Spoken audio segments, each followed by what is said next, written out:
Hello everyone, welcome to साक्षीज विद्या साधना। इस video lecture में हम पढ़ेंगे क्लास 6 जियोग्राफी का चैप्टर 4 मैप्स और ये इस चैप्टर का पार्ट 1 है। You have learned in previous chapter about advantages of globe। इससे पहले के जो चैप्टर्स थे आपके, उसमें आपने ग्लोब के बारे में बहुत अच्छे से पढ़ा है ना। अगर आपने नहीं पढ़ा है तो जाइए प्लेलिस्ट चेक करिए, मैंने बहुत अच्छे से पढ़ा रखा है। आगे देखिए, however globe has limitation as well. लेकिन जो ग्लोब होता है ना, उसकी कुछ लिमिटेशंस भी होती हैं। A globe can be useful when we want to study the earth as a whole. देखो, ग्लोब कब लाभदायक होता है, कब यूजफुल होता है, जब हम पूरे अर्थ की पढ़ाई करना चाहते हो। लेकिन जब हम अर्थ के कुछ हिस्से की पढ़ाई करना चाहते हो, किसी पार्ट की, जैसे हम सिर्फ अपनी कंट्री, अपनी स्टेट, अपनी सिटी, डिस्ट्रिक्ट, टाउन या विलेज के बारे में पढ़ना चाहें, तो ग्लोब से पढ़ने में थोड़ी सी दिक्कत आती है और इसीलिए हम यूज़ करते हैं मैप्स का। अब कोई आपसे ये पूछ ले कि आप मैप का यूज़ कर रहे हो, बट मैप होता क्या है, तो आप बताएंगे a map is a representation और a drawing of the earth surface. आप बस इतना ही बता देंगे तो भी आपको फुल नंबर मिल जाएंगे कि मैप क्या है, एक रिप्रेजेंटेशन है या फिर मैप एक ड्राइंग है किसकी, अर्थ के सरफेस की, या फिर अर्थ के सरफेस के किसी एक हिस्से की, part of a drawing on a flat surface according to scale. और ये किसके द्वारा बनाया जाता है, इसका एक स्केल होता है, स्केल के अकॉर्डिंग ये बनाया जाता है। आगे आपको इस चैप्टर में सब क्लियर होता जाएगा, सो डोंट वरी। आगे देखते हैं। But it is impossible to flatten a round shape completely. लेकिन देखिए, आपको तो पता है ना कि ग्लोब कैसा है, अर्थ कैसा है, ऐसा राउंड। तो और हम जो मैप पढ़ते हैं वो फ्लैट होता है। आप मैप्स को अपनी कॉपी में भी तो पेस्ट करते हैं ना, फ्लैट ही होता है। लेकिन हम कंप्लीटली फ्लैट कर दें किसी राउंड चीज़ को, ये डिफ़िकल्ट टास्क है। We find that map are useful to us for various purpose. Map हमारे लिए कई प्रकार से यूजफुल रहते हैं। One map shows a small area and a few facts, another map में contain as many fact as big book. When many maps are put together we get an atlas. ठीक है, देखो, अलग अलग मैप में अलग अलग चीज़ें दी जाती हैं। कुछ मैप में क्या होता है, हमें एक छोटे से एरिया के बारे में बताया जाता है। कुछ मैप बड़े बड़े होते हैं, उनमें बड़ी जानकारियाँ दी जाती हैं, एक बड़ी किताब की तरह। और जब बहुत सारे मैप को एक साथ प्लेस कर दिया जाता है तो उसको क्या कहते हैं, एटलस कहते हैं। अब आगे देखते हैं क्या बताया जा रहा है यहाँ पर। Atlas are of various sizes, measurement drawn on different scales। जो ये एटलसेस होती हैं ना किताबें, ये बहुत अलग अलग साइज़ की और मेज़रमेंट की आती है मार्केट में। अगर आपके पास एटलस नहीं है तो आप भी एक बाय कर सकते हैं, आपको बहुत सारे अलग अलग प्रकार के मैप देखने के मिलेंगे इसमें और जानकारी भी मिलेगी। Maps provide more information then a globe. क्यों जानकारी ज़्यादा मिलेगी, क्योंकि एक ग्लोब से ज़्यादा जानकारी हमें मैप में मिलती है। They are of different types, some of them are described below। देखो, मैप डिफरेंट टाइप्स के होते हैं और कैसे कैसे टाइप्स के होते हैं यहाँ हम देखते हैं। ये देखिए, first one physical map, political map and thematic map. Physical map में क्या होता है, map showing natural features of the earth such as mountain, plateaus, rivers, plains, oceans are called physical और रिलीफ मैप। जिस मैप में आपको ये सारी चीज़ें शो की जाती हैं, जैसे माउंटेन, प्लेन्स, प्लेट्यूज, ओशियंस, वो मैप आपका फिजिकल मैप कहलाता है, या फिर आप उसको रिलीफ मैप भी कह सकते हैं। सेकंड वन है पॉलिटिकल मैप। पॉलिटिकल मैप वो होता है जहाँ पर आपको पर्टिकुलर बाउंड्रीज दिखाई जाती हैं किसी भी स्टेट की, कंट्री की, टाउन की, डिस्ट्रिक्ट की, वो आपका पॉलिटिकल मैप होता है। और थीमेटिक मैप वो होता है जो किसी स्पेसिफिक इंफॉर्मेशन के बारे में बताते हैं, जैसे कि आपको रोड्स के बारे में बता दें, या फिर रिवर्स के बारे में बता दें, या फिर सॉरी रिवर नहीं, जैसे कि आपको एयरलाइंस के बारे में बता दें, है ना, या फिर आपको रेलवेज के बारे में बता दें, तो these are called thematic maps. Rainfall map showing distribution of forest, industries etcetera are known as thematic maps. ठीक है, तो ये अगर रेनफॉल दिखा रहा है कि कहाँ ज़्यादा बारिश होती है, कम, कहाँ फॉरेस्ट ज़्यादा है, कहाँ कौन सी इंडस्ट्रीज़ है, तो ये कुछ अलग प्रकार की जो मैप्स इंफॉर्मेशन देते हैं उसको हम थीमेटिक मैप्स कहते हैं। आगे देखेंगे आगे क्या बताया जा रहा है। Suitable titles are given on the basis of information provided in these maps। देखो मैप के अंदर जो जिस प्रकार की जानकारी दी जाती है उस हिसाब से हम उसका टाइटल बना देते हैं। There are 3 components of map. Map के आपसे कोई पूछ ले, क्वेश्चन आ जाए कि बताओ 3 components क्या होते हैं मैप के, तो आप क्या बताओगे? Distance, direction and symbol.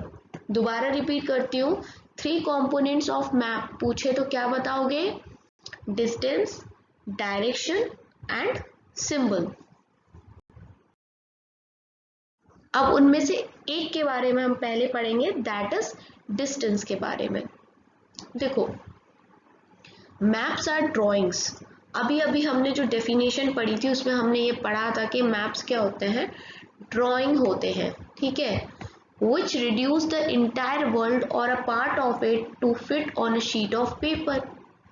जो क्या करता है, इस तरीके से तोड़ देता है इंटायर वर्ल्ड को कि उसे हम एक पेपर की शीट पर बना सकते हैं, इवन अपनी कॉपी में भी बना के चिपका सकते हैं। आते हैं ना वो 1-1 2 रुपए वाले वर्ल्ड मैप और आपके इंडिया का मैप, जिसे आप अपनी कॉपी में पेस्ट कर लेते हैं। आपकी ऐसी कॉपी होती है तो आप यहाँ पर उस मैप को पेस्ट कर पाते हैं कि नहीं?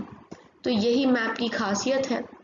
और we can say maps are drawn to reduce scales, but this reduction is done very carefully so that the distance between the places is real। देखो इस तरीके से बनाया जाता है मैप्स को कि जो उनके बीच का जो डिस्टेंस होता है ना वो एकदम जेन्युइन होता है, रियल होता है। It can only be possible when a small distance on a paper represent a large distance on the ground। और ये तभी हो सकता है जब एक, जैसे आपकी कॉपी मान लो इतनी बड़ी है ना, और इस पे आपने यहाँ पर एक मैप चिपका रखा है इस जगह पे, इतने पेज पे, और वहाँ पे इस जगह से लेके इस जगह का जो डिस्टेंस है कुछ भी बताया जा रहा है, तो क्या एक्चुअल में एक ग्लोब के ऊपर भी इतना ही डिस्टेंस होगा? तो जी हाँ, हम ऐसा मान के चलते हैं कि ये स्मॉल एरिया इतना यूनिट ऑफ लैंड एक बड़े ग्लोब पे शो करता है, और इसी को हम स्केल कहते हैं। स्केल की डेफिनेशन भी देख लेते हैं। स्केल एक रेशियो होता है between actual distance on the ground and distance shown on map. क्योंकि जो एक्चुअल डिस्टेंस होता है ग्राउंड पर, ग्लोब पर या अर्थ पर, उसको तुम कॉपी में तो बना नहीं सकते हो ना, कॉपी कम पड़ जाएंगी या बना ही नहीं पाओगे कभी भी इतना बड़ा पेपर। जो एक्चुअल डिस्टेंस तुम ड्रॉ कर पाओ इतना बड़ा पेपर बना पाओगे क्या? कोई फैक्ट्री ने आज तक तो बनाया नहीं, और आई डोंट थिंक सो कि आने वाले टाइम में कभी कोई बनाए भी इतना बड़ा। तो उसके लिए हम क्या करते हैं? स्केल की सहायता लेते हैं। स्केल इस प्रकार का एक रेशियो होता है। रेशियो किस किस के बीच में होता है? जो असली डिस्टेंस है अर्थ के ऊपर उसका रेशियो, और उस डिस्टेंस का रेशियो जो कि हम अपने मैप में बनाते हैं, अपनी कॉपी में। For example the distance between your school and your home is 10 kilometre. मान लीजिए आपके घर और आपके स्कूल के बीच का जो डिस्टेंस है वो 10 किलोमीटर का है। If you show this 10 kilometre distance, अब देखो 10 किलोमीटर का डिस्टेंस है असली वाला, लेकिन क्या आप अपनी कॉपी के ऊपर 10 किलोमीटर का डिस्टेंस दिखा सकते हो? नहीं दिखा सकते ना, इतनी बड़ी कॉपी थोड़ी ना होती है। तो हम क्या करेंगे, इस 10 किलोमीटर के डिस्टेंस को 2 सेंटीमीटर से दिखाएंगे अपनी कॉपी में। इतना तो कर सकते हो ना, 2 सेंटीमीटर तो दिखा सकते हैं। इट मीन्स 1 सेंटीमीटर कितने का हो गया, 5 किलोमीटर। आपकी कॉपी की बात हो रही है। अगर आपकी कॉपी में आप 1 सेंटीमीटर दिखाओगे तो 1 सेंटीमीटर कितने के बराबर हो जाएगा, 5 किलोमीटर के बराबर। और आपका जो घर से स्कूल का दूरी है वो है 10 किलोमीटर, तो टोटल कितना हो गया, 2 सेंटीमीटर का डिस्टेंस ऑन योर मैप। ठीक है। दस scale is very important in any map, और इसी वजह से स्केल बहुत इंपॉर्टेंट होता है। अब आपको शायद एग्जाम्पल के थ्रू ज़्यादा समझ में आ गया होगा अच्छे से कि स्केल क्या होता है और उसके क्या यूजेस हैं। If you know the scale you will be able to calculate the distance between any two places on the map. अगर आपको स्केल पता है तो आप इजीली किसी भी दो प्लेसेस के बीच का डिस्टेंस निकाल सकते हैं मैप पर। When a large area like continents or countries are to be shown on a paper, then we use small scale. For example, 5 centimeter on the map shows 500 kilometers of the ground. It is called small scale map.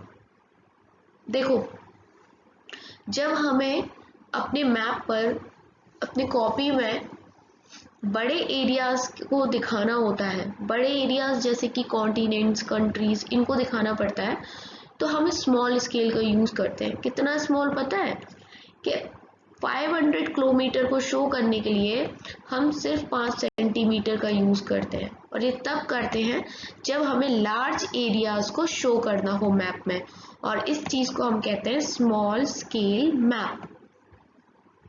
When a small area like your village or town is to be shown on a paper, then we use large scale.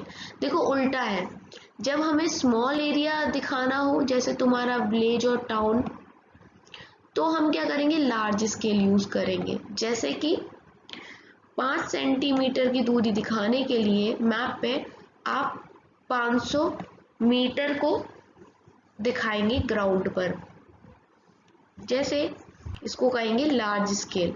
तो मतलब उल्टा है, अगर आपको large area दिखाना है तो आपको स्मॉल स्केल चुनना पड़ेगा, और स्मॉल एरिया दिखाना है तो आपको लार्ज स्केल चुनना पड़ेगा। समझ गए ना, लार्ज स्केल चुनना, इसका मतलब ये है that is 5 centimetre on the map shows 500 metres.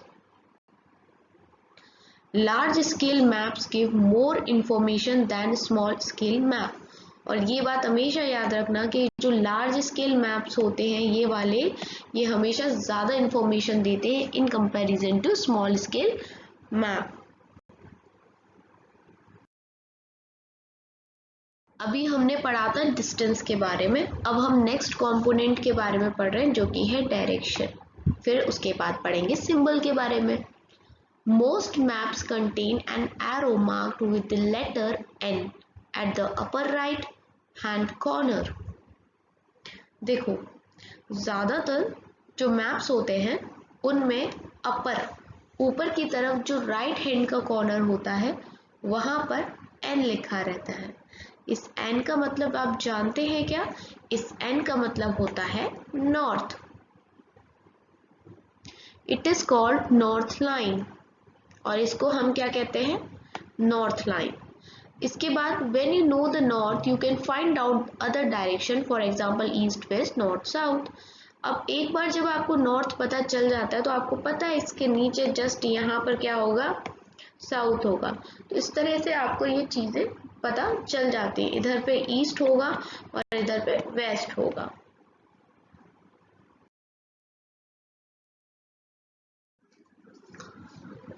North, south, east, waste, यहाँ देखिए डायरेक्शंस बने हुए हैं। ये है north, south, east, west. North और ईस्ट के बीच में नॉर्थ ईस्ट, ईस्ट और साउथ के बीच में साउथ ईस्ट, साउथ और वेस्ट के बीच में साउथ वेस्ट, एंड वेस्ट और नॉर्थ के बीच में नॉर्थ वेस्ट। ठीक है, तो ये सारी चीज़ें हैं, इन डायरेक्शंस को याद रखिए। ये यहाँ वाली बात खत्म हो गई पूरी। अब इसके बाद है find out the following direction from the figure 4.1 A, the direction of the community centre, the playground from Vikas house, and the direction of school from shop. आपको डायरेक्शन बताना है कि डायरेक्शन क्या होगा कम्युनिटी सेंटर का from Vikas house, ये सब बताना है। दूसरा आपको बताना है the direction of school from shop, कि डायरेक्शन क्या होगा स्कूल का फ्रॉम शॉप से। ठीक है, तो ये एक्टिविटी आप करिए, नहीं बनेगा तो मैं नेक्स्ट वीडियो में आपको बताऊंगी, क्योंकि मैंने आपको डायरेक्शन समझा दिया है, तो एक बार आपको ट्राई करना चाहिए। नहीं बनता है तो आप प्लीज़ मुझे कमेंट में बताइए, मैं आंसर आपको 101% दूंगी, इवन आपको एक्सप्लेन भी करूंगी चीज़ों को। नेक्स्ट देखिए, we can find out the direction of a place with the help of a compass. It is an instrument used to find out main directions. अब एक और नई चीज निकल के आ गई, दैट इज कॉम्पास। आपसे कोई या पूछे कि कॉम्पास क्या होता है, तो भैया ये एक इंस्ट्रूमेंट है जिससे हम मेन डायरेक्शंस का पता कर सकते हैं। इसमें क्या होता है, इसमें एक मैग्नेटिक नीडल होती है जो हमेशा किसकी तरफ इशारा करेगी, points towards north south direction. बहुत लोगों को कंफ्यूजन होता है, वो सिर्फ नॉर्थ लिख के आ जाते हैं अगर डेफिनेशन पूछी जाती है, लेकिन आप हमेशा नॉर्थ साउथ करेंगे। ये नीडल कभी भी इस तरह के डायरेक्शन में नहीं रहती, हमेशा नॉर्थ साउथ डायरेक्शन में रहती है। ठीक है, तो इससे पता पड़ जाता है कि यहाँ नॉर्थ है और यहाँ साउथ है, तो फिर आप इजीली ईस्ट और वेस्ट का पता कर सकते हो। अब याद रहेगा ना कि कॉम्पास क्या है, ये एक इंस्ट्रूमेंट है जिसमें एक मैग्नेटिक नीडल होती है जो हमेशा नॉर्थ और साउथ की तरफ में डायरेक्शन में इशारा करती है।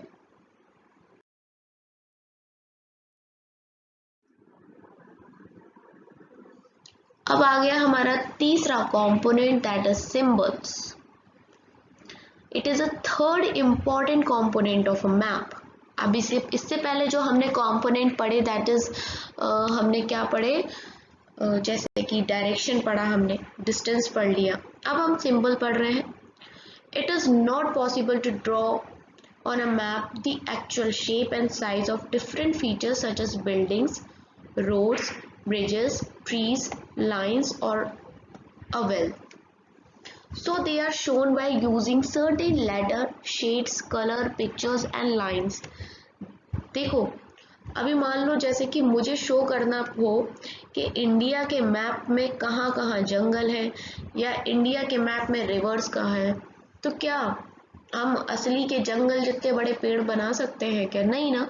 तो हम इनके लिए क्या करते हैं, सिंबल्स बना देते हैं छोटे छोटे, तो वो इजीली बन भी जाते हैं, एक छोटे से पेपर में भी आ जाते हैं, and they carries a lot of information, तो हमें बहुत सारी इंफॉर्मेशन मिल जाती है। ठीक है, एक छोटे से स्पेस में। With the use of these symbols maps can be drawn easily and are simple to read. और इन सिंबल्स की सहायता से क्या होता है कि मैप्स में बहुत सारी इंफॉर्मेशन भी कलेक्ट हो जाती है, छोटे से स्पेस में भी आ जाती है और सिंपली हम रीड भी कर पाते हैं। Even if you don't know the language of an area and therefore cannot ask someone for direction, you can collect information from maps with the help of these symbols. समझ लीजिए आप north India के रहने वाले हो और आप north east पहुंच जाते हो, मतलब असम में या फिर अरुणाचल प्रदेश, मणिपुर, इन इलाकों में, और आपको वहाँ की लैंग्वेज नहीं आती, तो भी आप इन सिंबल्स को देख के आइडिया लगा सकते हो कि यहाँ फॉरेस्ट है या रिवर है, व्हाटएवर जो भी सिंबल बना हो उसको समझ के आप अपना काम कर सकते हो। Maps have a universal language that can be understood by all. इसलिए कहा जाता है कि मैप्स के पास एक यूनिवर्सल लैंग्वेज होती है जो हर एक व्यक्ति समझ सकता है। There is an international agreement regarding the use of this symbol. ठीक है, अब ये यूनिवर्सल लैंग्वेज बनाई गई है जो सब कोई समझ सके, तो इसके लिए एक इंटरनेशनल एग्रीमेंट किया गया था इन सिंबल्स को लेके। These are called conventional symbols, और इनको क्या कहा गया था, कन्वेंशनल सिंबल। याद रखना ये सारी चीजें। Some of the conventional symbol are shown in figure 4.3। अब मैं आपको दिखाने वाली हूँ कुछ कन्वेंशनल सिंबल्स के बारे में। ये देखिए, यहाँ पर भी देखिए और अपनी बुक खोल के देखेंगे तो आपको और ज़्यादा अच्छे से दिखाई देगा।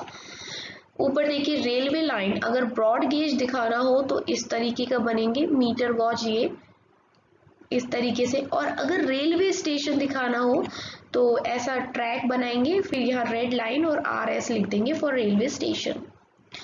अगर आपको रोड्स दिखानी हो, मेटल्ड है तो ऐसे, अनमेटल्ड है तो ऐसे।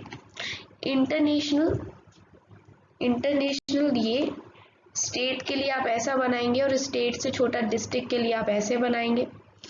रिवर को शो करने के लिए आप ऐसे बनाएंगे, this is well, this is tank, this is canal, and ये क्या है, ब्रिज है। Temple, church, mosque, and this is छतरी। और पोस्ट ऑफिस के लिए आप ऐसे PO लिख देंगे, पोस्ट एंड टेलीग्राफ ऑफिस के लिए आप PTO लिख देंगे, एंड पुलिस स्टेशन के लिए आप PS लिख देंगे।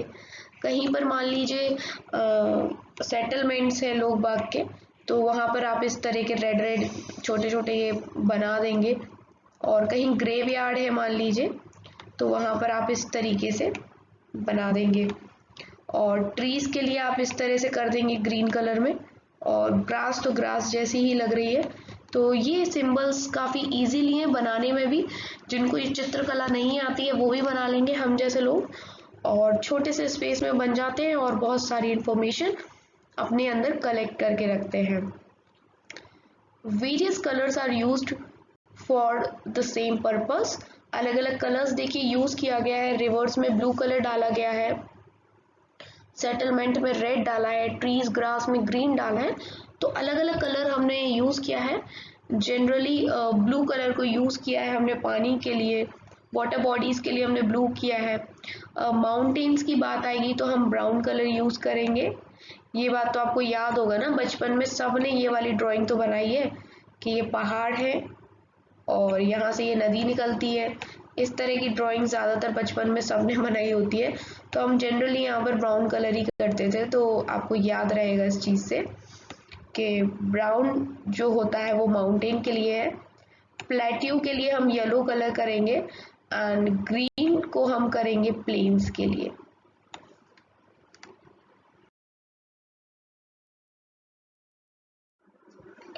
अब इस डायग्राम को और देख लीजिए। देखिए यहाँ से आपको क्या क्या याद आ रहा है। यहाँ पर RS लिखा है, इट मीन्स यहाँ पर एक रेलवे स्टेशन है। यहाँ पर ये मीटर गॉज आई थिंक है ना, मीटर गॉज है। एंड देखिए स्कूल पे तो स्कूल लिखा हुआ है, ये PTO लिखा हुआ है मुझे दिख रहा है, मतलब पोस्ट टेलीग्राफ ऑफिस। ये पुलिस स्टेशन है, यहाँ पेड़ वेड़ लगे हुए हैं, पेड़ का सिंबल है। ये मंदिर है, रिवर पे तो चलो रिवर लिखा है। और ये वाला सिंबल किसका था, दिस इज ऑफ ग्रेवयार्ड। अब आप कमेंट में बताइए ये वाला सिंबल किसका है, जल्दी से बताइए, ठीक है। क्या होता है, स्केच बनाते हैं ना, स्केच आर्टिस्ट भी होते हैं, तो वैसे ही स्केच क्या होता है, ये एक तरह की ड्राइंग होती है जो मेनली बेस्ड होती है हमारी मेमोरी पे एंड स्पॉट ऑब्जर्वेशन पे, एंड नॉट टू स्केल। यहाँ पर कुछ भी मेजरमेंट के थ्रू नहीं होता है, बेस्ड होता है हमारी मेमोरी पे और जो भी हमने ऑब्जर्वेशंस किए होते हैं उस पर। Sometimes a rough drawing is required of an area to tell where a particular place is located with respect to other places, है ना। एक रफ सी ड्राइंग करते हैं जिससे ये पता पड़ जाए कि सपोज यहाँ ये कोई बिल्डिंग है तो ये दूसरी बिल्डिंग के किस साइड पर है, वेस्ट में या ईस्ट में, मतलब एक रफ सा आइडिया देने के लिए होता है। जैसे कि suppose you want to go your friends house but you don't know the way, आपको आपके फ्रेंड के घर जाना है लेकिन आपको रास्ता नहीं पता है। Your friend may make a rough drawing to show the way to his house. Such a rough drawing is drawn without scale and is called sketch map. जैसे कि मैं आपसे बोलूंगी ये आपका घर है और मैं बोल रही हूँ कि आजा मेरे घर आजा, ये मेरा घर है, तो मैं बोलूंगी तू पहले ईस्ट जा, फिर वेस्ट जा, फिर इधर जा, फिर उधर जा, फिर उधर जा, घूम जा, यहाँ से आना, फिर वहां जाना, यहाँ जाना, और ये ले मेरा घर। तो इस तरीके से जो हम बनाते हैं, फिर हम बना देते हैं कुछ उसको ऐसे भी लैंडमार्क्स भी बता देते हैं कि भाई तू यहाँ आएगा तो तुझे एक मॉल मिलेगा, फिर यहाँ आएगा तो तुझे एक आइसक्रीम की दुकान मिलेगी, फिर यहाँ पर एक कोचिंग सेंटर मिल जाएगा, यहाँ कुछ मिल जाएगा, फिर यहाँ से टर्न ले लेना। इस तरीके के हम लैंडमार्क्स बताते हैं और सीधे फिर वो हमारे घर पे आके हमारा फ्रेंड टपक जाता है। तो इस तरह की जो रफ ड्राइंग्स बनाते हैं without scale are known as sketch map. Okay, तो आप लोग ज़रा मुझे बताएं, आप में से कितने लोगों ने ये कलाकारी करी है स्केच मैप वाली, अपने किसी फ्रेंड को इनवाइट करने के लिए अपने घर पे। अब चलो देखते हैं प्लान। प्लान क्या होता है? A plan is a drawing of a small area on a large scale. Plan होता है एक छोटे से एरिया को बड़े स्केल पे बनाना। A large scale map gives a lot of information. ये वाली लाइन तो हमने पहले भी पढ़ी है कि लार्ज स्केल का जो मैप होता है वो ज़्यादा इंफॉर्मेशन देता है, but there are certain things which may sometimes want to know, for example the length and breadth of a room. जैसे मान लीजिए जैसे आप अपना घर बनवा रहे हो, आपको एक कमरा ही बड़ा सा बनवाना है, तो आप पूरा उस स्मॉल एरिया को भी लार्ज स्केल पे बनवाएंगे, तो आपको पूरी डिटेल देनी पड़ेगी लेंथ की, ब्रेड्थ की, आपके कमरे की, which can't be shown in a map, और जिसको आप मैप में तो नहीं दिखा सकते हो। At that time we can refer drawings drawn to a scale call plan.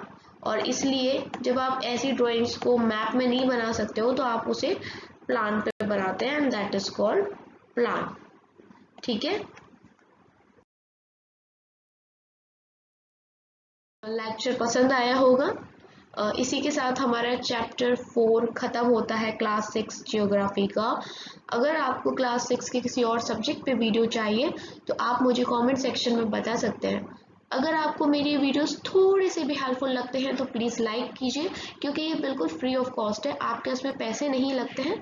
बस मुझे अच्छा लगेगा थोड़ा सा, मैं और ज़्यादा आपके लिए अच्छी अच्छी वीडियोस लेके आती रहूँगी। चैनल पर नए हैं तो सब्सक्राइब ज़रूर करें। Thanks for watching. Sakshi's Vidya Sadhana.